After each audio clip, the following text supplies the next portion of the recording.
नमस्कार प्रिय विद्यार्थियों।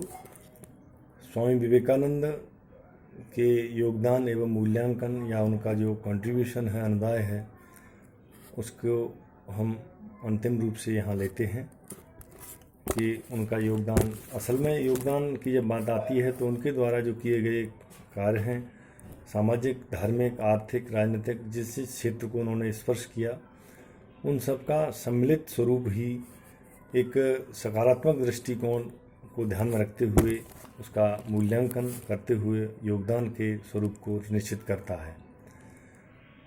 प्राचीन भारत की धार्मिक व आध्यात्मिक परंपरा के आधुनिक युग पुरुष थे। उल्लेखनीय है कि भारतीय परंपरा में धर्म एक ऐसी व्यापक अवधारणा है जिसका संबंध जीवन के सभी क्षेत्रों से है। विवेकानंद के संपूर्ण धार्मिक व आध्यात्मिक चिंतन का संबंध भी व्यक्ति, परिवार, समाज एवं राष्ट्र के साथ ही संपूर्ण मानव जाति के साथ दिखाई पड़ता है। उनके चिंतन का प्रकट एवं प्रमुख लक्ष्य व्यक्ति का आत्मोत्थान, हिंदू धर्म का पुनर्जागरण, भारत का पुनरुत्थान एवं संपूर्ण मानव जाति का कल्याण था। मुख्य रूप से भारतीय संदर्भ में जो उनका योगदान है उसको हम निम्न बिंदुओं की सहायता से देखते हैं।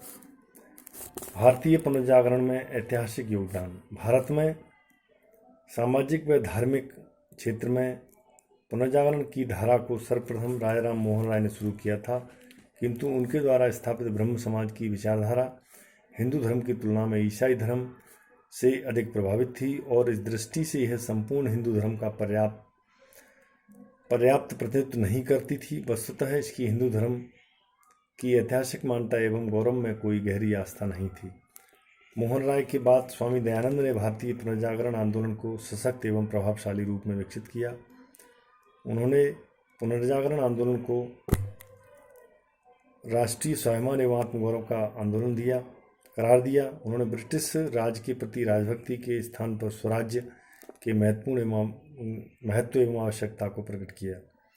स्वामी विवेकानंद की विशेषता यह थी कि उन्होंने भारतीय पुनर्जागरण की उपरोक्त दोनों धाराओं में व्यवहारिक समन्वय करके पुनर्जागरण की धारा को अधिक विकसित किया, उसे अधिक प्रभावशाली बनाया। उन्होंने दयानंद द्वारा प्रारंभ की गई सांस्कृतिक व आध्यात्मिक राष्ट्रवाद की धारा को अधिक शक्तिशाली ढंग से प्रकट किया और उसे लोकप्रिय भी बनाया। वेदांत दर्शन के माध्यम से न केवल भारत अपितु विश्व में संपूर्ण हिंदू धर्म की श्रेष्ठता एवं गौरव को स्थापित करने में उनका बहुमूल्य योगदान रहा। धार्मिक व आध्यात्मिक क्षेत्र में उनके योगदान की हम बात करते हैं तो परंपरागत अद्वैतवादी वेदांत दर्शन को नव वेदांत के रूप में उन्होंने विकसित किया। उन्होंने नव वेदांत दर्शन का प्रतिपादन एक ऐसी जीवन दृष्टि के रूप में किया, इसकी मदद से संसार में मौजूद विभिन्नता तथा अनेकता के बीच समन्वय स्थापित किया जा सकता है और इस संसार में व्याप्त सामान्य सत्य की खोज की जा सकती है। विवेकानंद ने नववेदांत द्वारा कर्मयोग का प्रतिपादन किया और इस दर्शन के माध्यम से मानव निर्माण का धर्म प्रस्तुत किया। धर्म की बुद्धि संगत व्याख्या की, सृष्टि तथा मानव जीवन में नैतिक सत्य की खोज, उसकी विश्वसनीय उसको साधन के रूप में बताया। धर्म को नैतिक मूल्यों का स्रोत घोषित किया तथा मानव आत्मा को ब्रह्मा का अंश बताते हुए मानव में निहित दैवीय संभाव्यता को प्रकट किया। सामाजिक क्षेत्र में जब हम योगदान की बात करते हैं तो उनके संपूर्ण सामाजिक चिंतन का मूल उद्देश्य भारत में ऐसी समाज व्यवस्था की स्थापना जो अपनी प्रकृति से न्यायपूर्ण एवं मानवीय गरिमा से युक्त हो। इस दृष्टि से उन्होंने जन्म आधारित रूढ़िगत जाति व्यवस्था का पूर्ण घोर विरोध किया। रूढ़िगत जाति व्यवस्था के एक अंग के रूप में प्रचलित अस्पृश्यता की कुप्रथा एवं दलितों के शोषण की परंपरा को विवेकानंद ने मानवीय दृष्टि से निकृष्ट, समाज के लिए घातक एवं राष्ट्र विरोधी बताते हुए इसके अंत पर जोर दिया। राजनीतिक चिंतन के क्षेत्र में जो योगदान की हम बात करते हैं तो उन्होंने प्रत्यक्ष रूप से राजनीति में भाग नहीं लिया, विचारों की राजनीतिक व्याख्या पर प्रबल आपत्ति भी प्रकट की। उन्होंने दयानंद की तरह से भारतीयों के लिए स्वराज्य एवं स्वदेशी की किसी अवधारणा का स्पष्ट एवं निर्भीक समर्थन भी नहीं किया, तो भी एक वास्तविकता है कि उनके संपूर्ण चिंतन का तत्कालीन भारतीय राष्ट्रीय जीवन पर गहरा प्रभाव पड़ा। वस्तुतः विवेकानंद का धार्मिक व आध्यात्मिक चिंतन उस सांस्कृतिक राष्ट्रवाद की भावना से उत्प्रोत था, जिसे उनके पूर्ववर्ती दयानंद एवं बंकिम चंद्र चटर्जी ने प्रस्तुत किया था। स्वामी जी ने जातियों के आवर्तन सिद्धांत के द्वारा भविष्य के सामाजिक राजनीतिक परिवर्तन की दिशा को स्पष्ट किया। उन्होंने स्वतंत्रता को मानव आत्मा की स्वाभाविक प्रवृत्ति बताया। स्वामी जी पक्के हृदय से राष्ट्रवादी थे। वस्तुतः वे सही मायने में राष्ट्रवादी सन्यासी थे। उन्होंने राष्ट्रप्रेम, राष्ट्रीय स्वाभिमान और राष्ट्रीय समग्रता एवं एकता की भावना को अति प्रभावशाली ढंग से प्रस्तुत किया।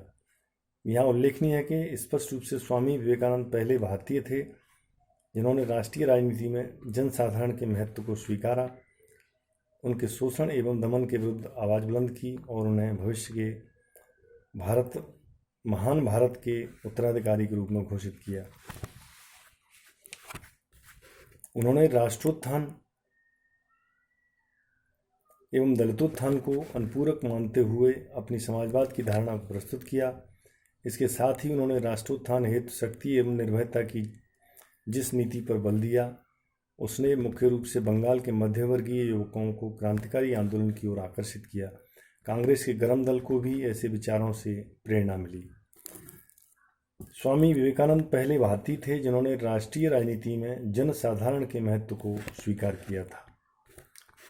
उन्होंने भारत की राष्ट्रवादी चिंतन की भावना को स्पष्ट रूप से उद्घोष की स्थिति में पहुंचाया। प्राचीन भारत की महानता से अत्यधिक प्रभावित होने के बावजूद अपने निष्कर्षों में न तो प्राणपंथी थे और न अनुदारवादी थे। उन्होंने भारत की प्राचीन धार्मिक, आध्यात्मिक एवं सांस्कृतिक विरासत की रक्षा करते हुए भारत राष्ट्र के आधुनिकीकरण का आह्वान किया। तत्कालीन भारत के मध्यवर्गीय बुद्धिजीवियों ने उनके इस विचार से गहरी प्रेरणा ली। भारतीयों को अपने श्रेष्ठ आध्यात्मिक मूल्यों की रक्षा करते हुए राष्ट्रोत्थान हेतु पाश्चात्य विज्ञान एवं तकनीकों को भी अपनाना चाहिए, इस तरह से उन्होंने ध्यान आकर्षित किया। निष्कर्ष रूप में हम जब देखते हैं तो आधुनिक भारत के प्रसंग की बात आती है तो विवेकानंद के उपरोक्त योगदान की अत्यधिक प्रशंसा की जाती है, किंतु कुछ विद्वान उनके विचारों की संकीर्ण, एकपक्षीय एवं अतिवादी व्याख्या भी करते हैं, जो विवेकानंद के चिंतन की मूल प्रकृति एवं प्रवृत्ति के अनुरूप नहीं है।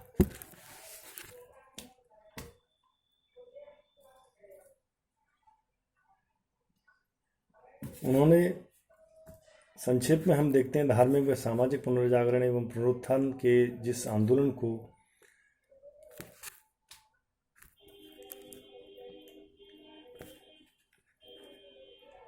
अपने ध्यान में लिया, वो एक ऐसा था जो मानव मात्र के कल्याण एवं संपूर्ण विश्व की चेतनता को स्पष्ट रूप से सामने लाता था। विवेकानंद का जीवन वेदांत दर्शन का साक्षात रूप है। एक भ्रमणशील सन्यासी के रूप में, धर्मोपदेशक के होने के रूप में दूरदृष्टि धनी थे। भारत राष्ट्र की स्वतंत्रता एवं पतित अवस्था ने उन्हें अधार्मिक और सांस्कृतिक विचारों के माध्यम से राष्ट्रोत्थान एवं दलितोत्थान के लिए प्रेरित किया। उनके व्यक्तित्व एवं चिंतन ने बंगाल के क्रांतिकारियों के साथ ही अरविंद घोष, विपिन चंद्र पाल, तिलक एवं सुभाष चंद्र बोस को प्रभावित किया। आज भी वे अधिकांश भारतीयों के लिए राष्ट्रीय मूल्य एवं गौरव की प्रेरणा स्रोत हैं और विश्व समाज में भारत को उसका सम्मानपूर्ण स्थान दिलाने की उनकी आकांक्षा आज भी भारत के हृदय की धड़कन मानी जाती है। धन्यवाद।